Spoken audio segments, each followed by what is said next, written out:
Ciro por la mañana, muy buenos días, Feregrino. Sí, senador, bienvenido. Buenos días al querido auditorio.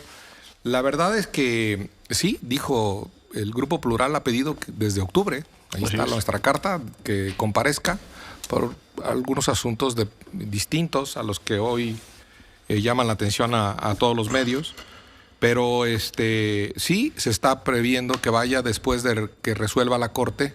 Ese es un tema, después de que resuelva la Corte el lunes, el asunto familiar. Y ante la Junta de Coordinación, es lo que se está proyectando, ante la mesa directiva de la Comisión de Justicia. Y debo decir que hay ahí también... No ante el Pleno. No ante el Pleno, como fue Rosa Isela, por ejemplo. Y no ante comisiones completas, sino ante la Junta de Coordinación, es decir, solo los coordinadores, y creo que hasta privada, sesión privada. Pues mejor que venga otra entrevista con Ciro por la mañana. Estuvo muy bien la entrevista, estuvo muy fuerte, fue muy sincero, debo decirlo, fue muy auténtico el señor fiscal. Fue muy claro en sus posicionamientos. En algunas cosas yo estoy de acuerdo, en otras cosas no estoy de acuerdo. Pero la verdad que hay que agradecer esa claridad y hay que decirle al Senado que no tenga miedo a hacer algo público. Es rendición de cuentas públicas. No, cuidadito, no entre algodones, no a quedar bien, no a otra vez a esos arreglijos parlamentarios para que no se le incomode. Pero entonces sería una reunión en comisiones y cerrada. ¿Solo ante los coordinadores? ¿Solo ante coordinadores? Ante la mesa directiva de la Comisión de Justicia. Comisión de Justicia, ¿no? Probablemente. Mesa directiva, sí. Según me informó a mí la coordinadora de mi grupo parlamentario, que ya somos 6. Sí. Y entonces, luego, nada más. Y privada. Hay que preguntarle a Israel Aldave eso de lo privado, si le gusta que sean privadas, a la prensa si le gusta que sean privadas. Estas reuniones privadas, ¿para qué? O sea, para que luego cada quien suelte su hable con su columnista, favorito. Hable o suelte su versión a los medios. Qué tontería. No.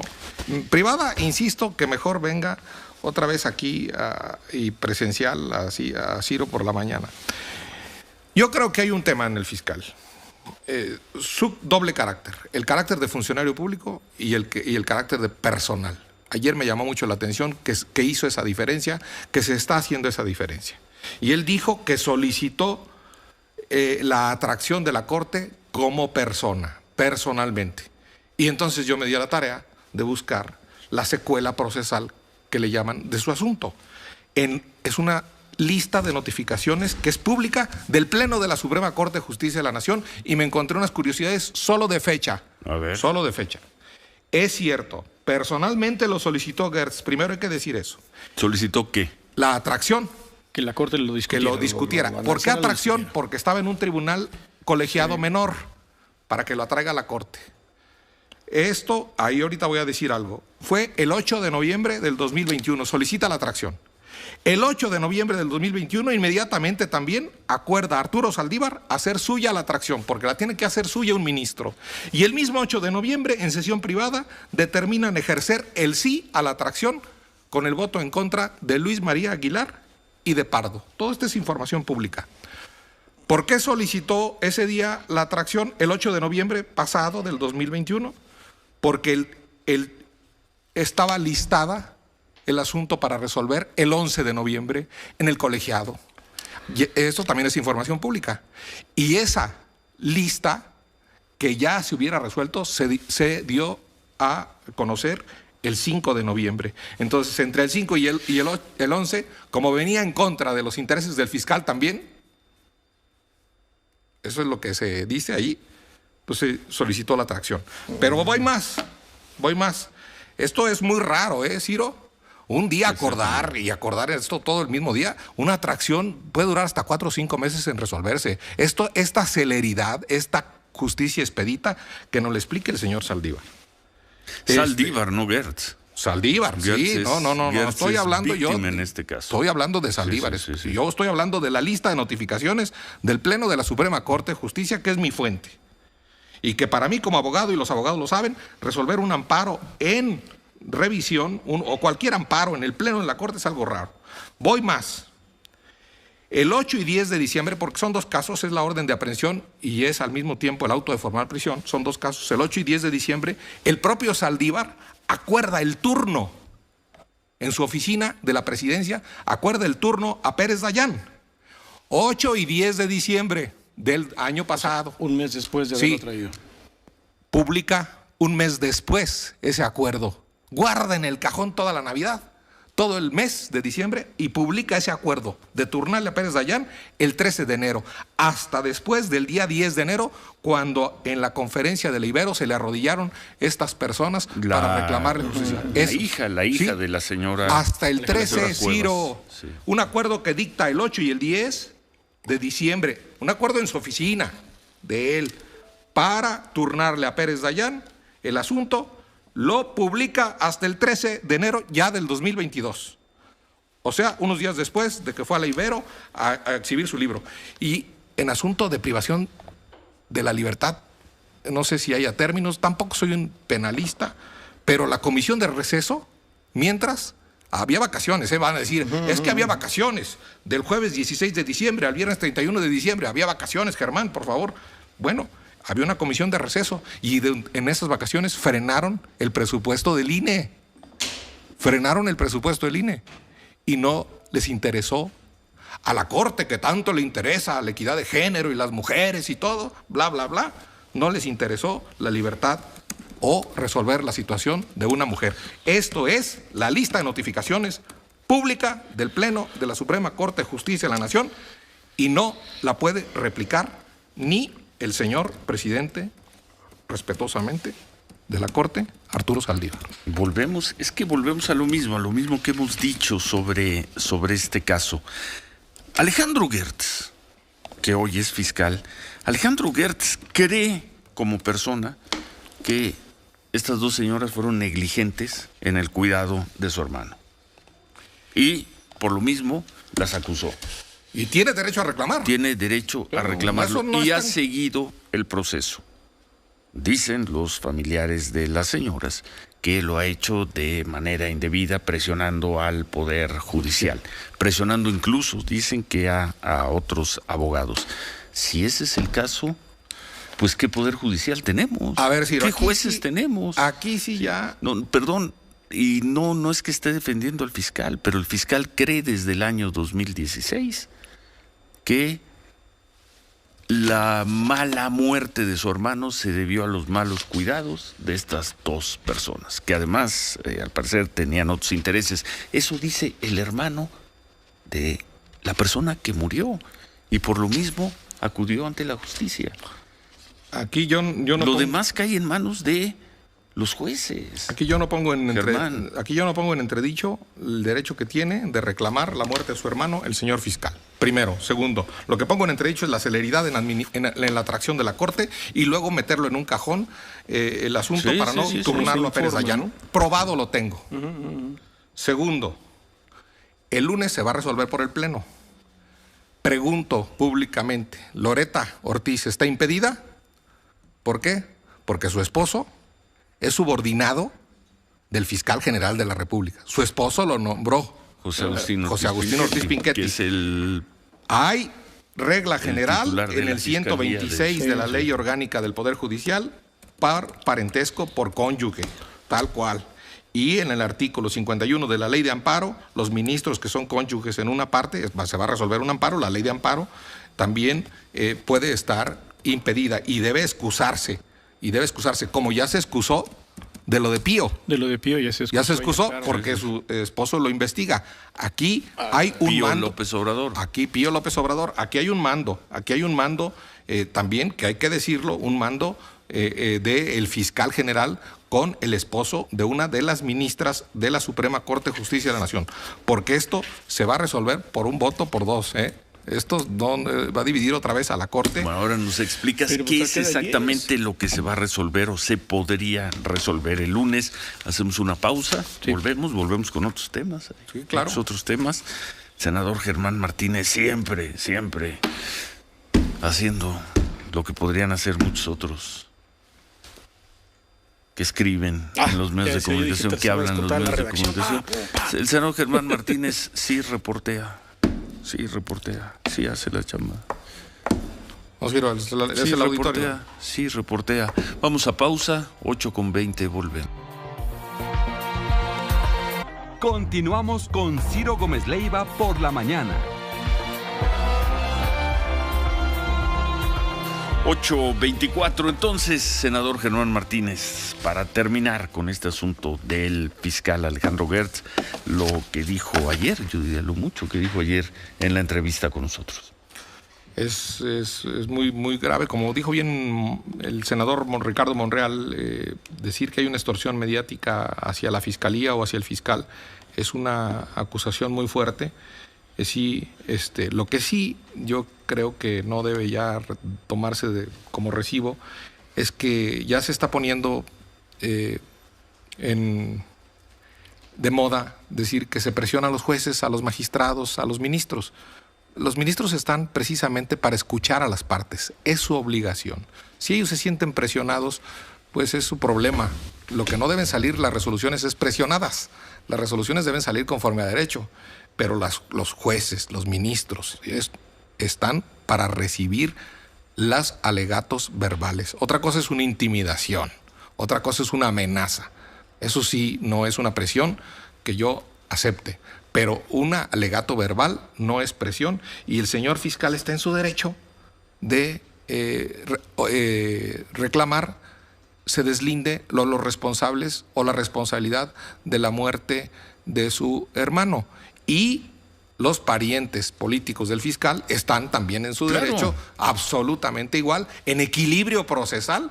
Esto es el equilibrio procesal que le reclamo yo a Saldívar y a los jueces. Eso sí, el equilibrio procesal de no pasarle información a uno, de no darle audiencia a otro, de no entregarle un papelito a otro, de no escuchar a uno y no escuchar al otro. En equilibrio procesal, en justicia de que se oiga a las partes. Pues veremos qué resuelve. ¿Qué puede resolver el lunes la Corte? La libertad. ¿La libertad? Sí, claro. No, el proyecto hablaba de le da una instrucción, evidentemente, le da una instrucción al tribunal, al juez de la causa, digamos, así como dicen. Y eso puede tomar meses. No, si es un asunto de libertad, inmediatamente, esto puede ser rápido. Si es un asunto de libertad, puede generar lineamientos, y ahí a mí me va a interesar oír en la sesión pública el argumento de uno de los que estuvieron en contra por atraer, que es el que más sabe de derecho penal. ¿Qué es? El ministro Pardo. Me interesa mucho escuchar el razonamiento, o a mí como abogado, me interesa escuchar el razonamiento del ministro Pardo, que sabe mucho de este tema. Todos saben, de amparo, pero el ministro Pardo ha sido juez penal. Validó extradiciones de criminales muy importantes a los Estados Unidos, en fin, o sea, un ministro valiente y inteligente que sabe de penal. Y bueno, y ayer por primera vez como fiscal, Alejandro Gertz tocó el tema, lo tocó públicamente, bueno, y dijo: soy víctima de una extorsión mediática criminal. Los familiares, los hijos de las señoras han tenido una presencia constante en medios de comunicación, comprensible. Es su madre quien está en la cárcel, es su abuela quien tiene que estar escondida, ¿no? Comprensible. Y lo han hecho durante varios meses. Tenemos registro desde mediados del año pasado que lo vienen haciendo, y el asunto está pues donde tiene que estar, en manos de los jueces, porque esos son los ministros, ¿no? Sí, y un ministro puede decir que necesita más tiempo para estudiarlo, y luego otro rato. Bueno, o da positivo a COVID. O da positivo a COVID, ahí como en la de Scherer y eso. Y aquí no se compran los temas de que si Scherer y que si Santiago Nieto y que si fiscal y que... Esas son grillas, y esa sí es, como dice el presidente, politiquería. Si tiene que rendir cuentas públicas el fiscal, que las rinda en el Senado de la República, en una sesión lo más pública que se pueda. el fiscal. Esa es mi posición. Bueno, el Gabinete de Comunicación Estratégica, para entrar, pedirte una opinión en este tema, levantó una encuesta telefónica el martes y el lunes y el martes sobre los hechos de Querétaro, 600 entrevistas, y de acuerdo con esta encuesta, ¿sabes qué porcentaje de la población se enteró de los hechos el sábado en el Estadio La Corregidora? 90%. 90%. No sé de qué otro suceso en México la gente se entere, el 9 de cada 10 mexicanos se enteren del hecho, Germán. Antes de ver otros datos de esta encuesta. Bueno, pues luego hay más verdad en un partido de fútbol que en los discursos del Senado de la República.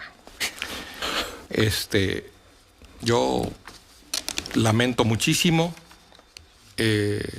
condeno las agresiones que se dieron en el Estadio La Corregidora.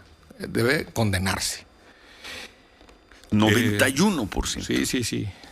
Y yo también creo, no sé de fútbol mucho, soy muy villamelón, pero yo también creo que las sanciones que la federación debe hacer deben ser muy fuertes, muy ejemplares para que no se vuelva a repetir, como cualquier sanción.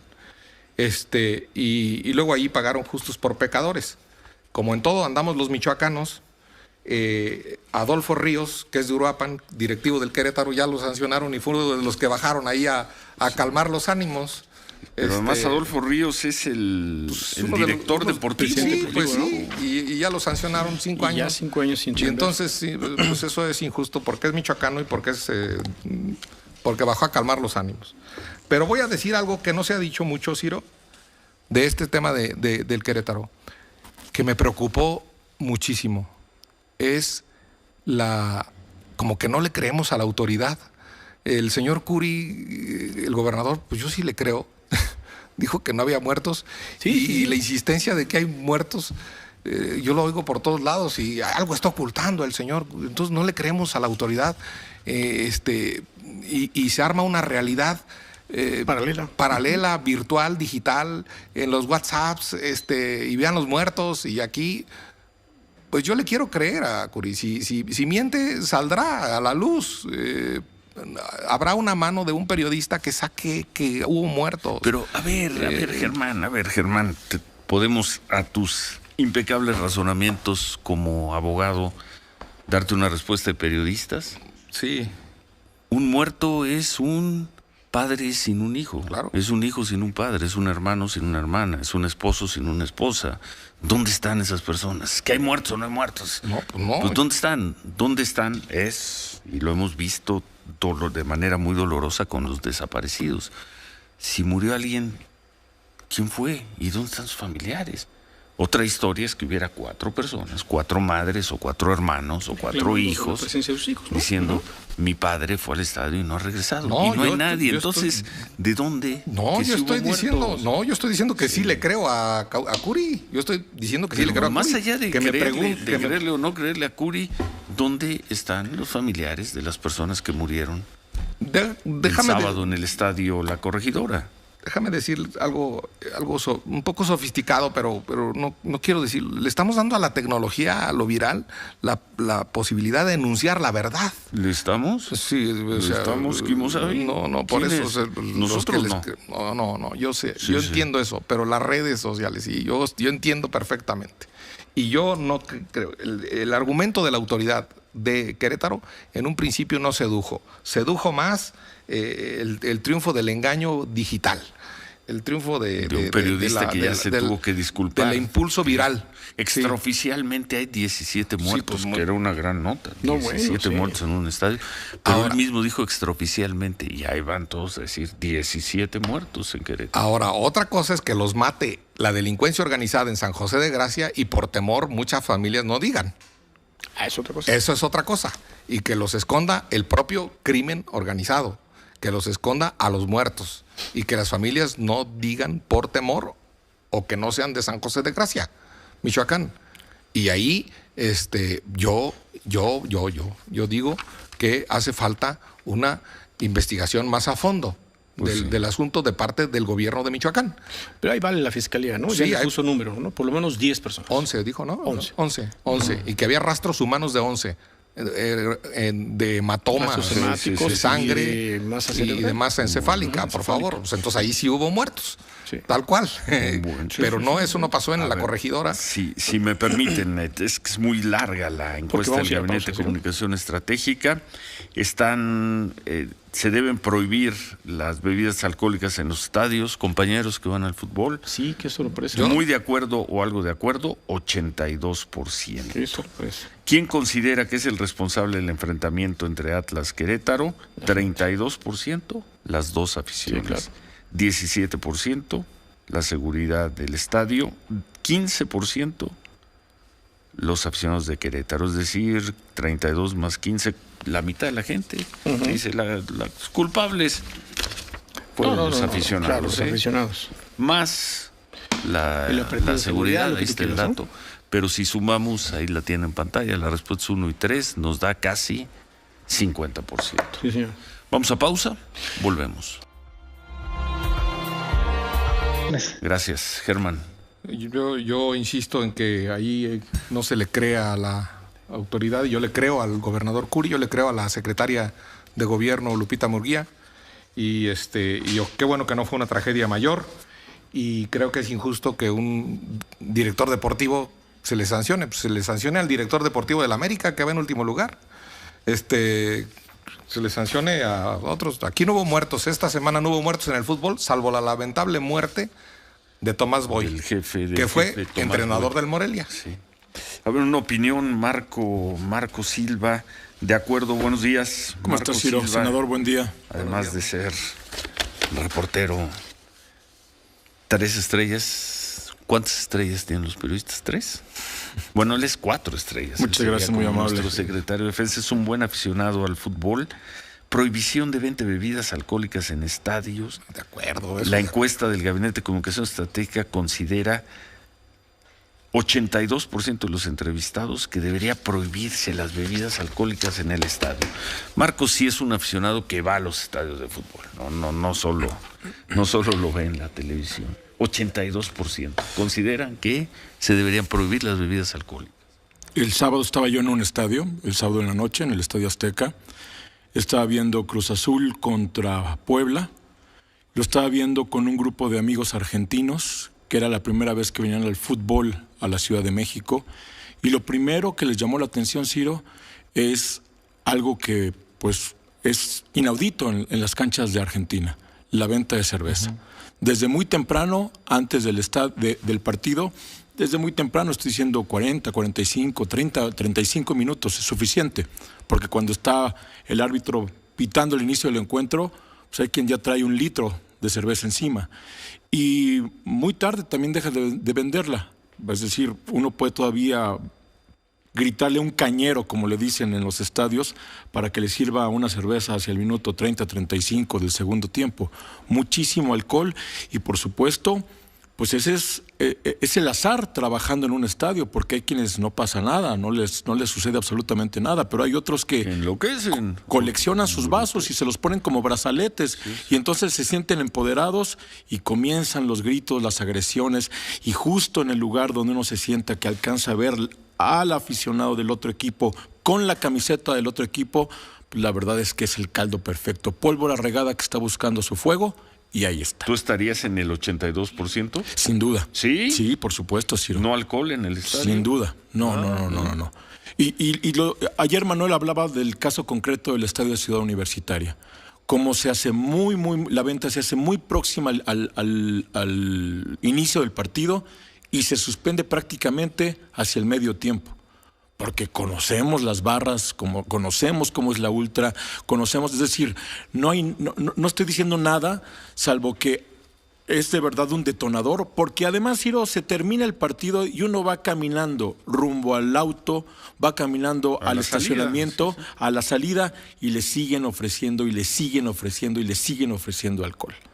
Entonces, es una cosa que está mal regulada fuera del estadio, que está sobrepermitida dentro del estadio, y que si uno tuviera un tema de seguridad suficientemente fuerte, sólido, de respuesta rápida, inmediata, pues yo no le vería ningún problema a la venta del alcohol. Cuando uno va a un partido de la NFL, por ejemplo, donde también venden alcohol, se la pasan todo el partido diciendo: textea asterisco 33 si ves tú un problema en la zona en que te tocó, y la respuesta es tremendamente rápida. Ahí sí cuidan, ¿sí? Ahí sí cuidan el negocio. Entonces, aquí andan en otras cosas. Aquí andan, en fin. Es un agregado a la venta del alcohol. Si no hay una preparación para lo que va a generar este consumo de alcohol, pues la verdad es que no lo hagan.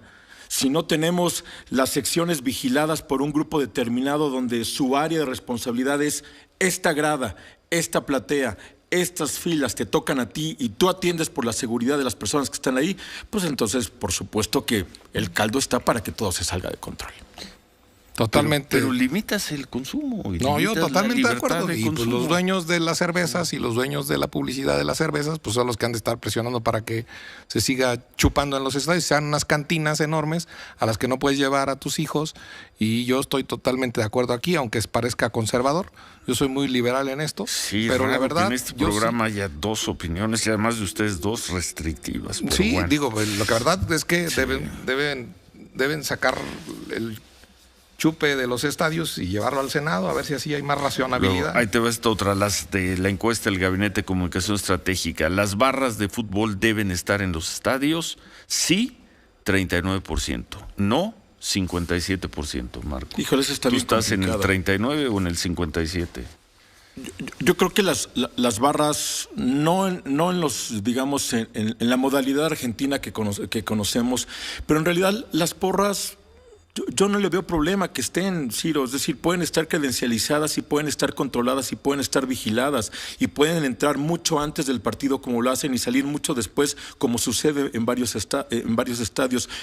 En el viejo Estadio Azul que hoy ocupa el Atlante, en la colonia Nochebuena, en la Ciudad de México, fui durante varias temporadas a un palco que estaba al pie de la sangre azul. Que son rudos. Que son rudos. Sí, Ellos sí, la barra del Cruz se Azul. acercaban a este palco y decían: traigo mota, ¿te sobra alcohol?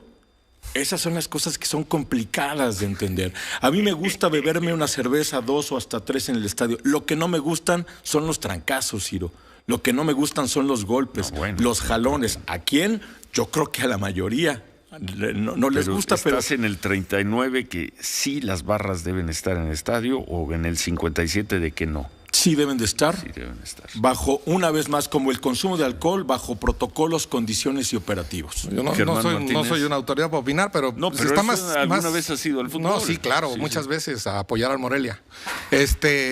Morelia es un equipo que juega en el fútbol mexicano en el siglo XIX. ¿Qué es Morelia, perdón? Que yo le reclamo mucho al dueño que lo haya vendido al Mazatlán.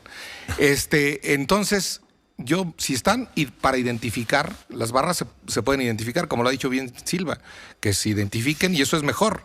Eso es mejor. Unos aficionados identificados son más controlados. La verdad es que en eso estoy a favor también con Silva. Nada más que la barra esa del Toluca, que esos gordos que se encueran ahí, pues sí, eso es un atentado, no un atentado a la estética. Se te va a venir encima la corrección política, como que esos gordos, van a decir, ¿no? No, bueno, pues las personas con exceso de peso, un poco arriba de su peso. Bueno, pues muchas gracias, Marco. Nada más, este es para el divertimento. Venga. Pregunta el Gabinete de Comunicación Estratégica en su encuesta sobre los hechos del fin de semana en el Estadio La Corregidora. ¿De qué equipo es seguidor? Primer lugar, y sigue siendo el equipo más popular de México, las Chivas. Yo pensé que eso ya estaba en extinción. Sí, yo también. 25%. Segundo lugar, el América, 22%. Yo pensé que estaba más arriba. Tercer lugar, el Cruz Azul. Los ciudadanos de bien. 13%. Y cuarto, los Pumas, 8.5. Luego siguen Tigres con 7, Santos 4, Toluca 4, Atlas 4, Monterrey 3. Querétaro 0.3. Senador, le abrimos los brazos, le extendemos los brazos y le abrimos la Yo puerta. le voy al Real Madrid, que ayer le ganó al París San Germán Martínez. Eso. Gracias, Marco. ¿Algo Gracias, más? Ciro. San No, Germán. yo solo decir un apunte final sobre el tema de la Corte muy en serio. Y dado que se publicó el proyecto de Pérez Dayán. Pérez Dayán es de mi universidad, y debo decirlo, de la Universidad La Salle, y es un ministro que en este sentido no está presionado, no está presionable por lo que yo veo. No, a ver, ¿no está presionado o no es presionable? No es presionable por lo que yo veo de lo que se filtró en el Universal, y pues eso es en contra de lo que quiere el fiscal. Entonces, ¿cuál presión? La verdad, pero yo creo que es un ministro íntegro, que es un ministro correcto, y que no se deben nadie salir con la suya ahí en acuerdijos. Insisto, el ministro Pérez Dayán, para mí, es un ministro correcto, y por lo que está ahí expresándose, filtrándose en el Universal, pues el proyecto viene en contra. ¿Cuál presión? ¿O fue una presión ineficiente? El París San Germán Martínez, bueno.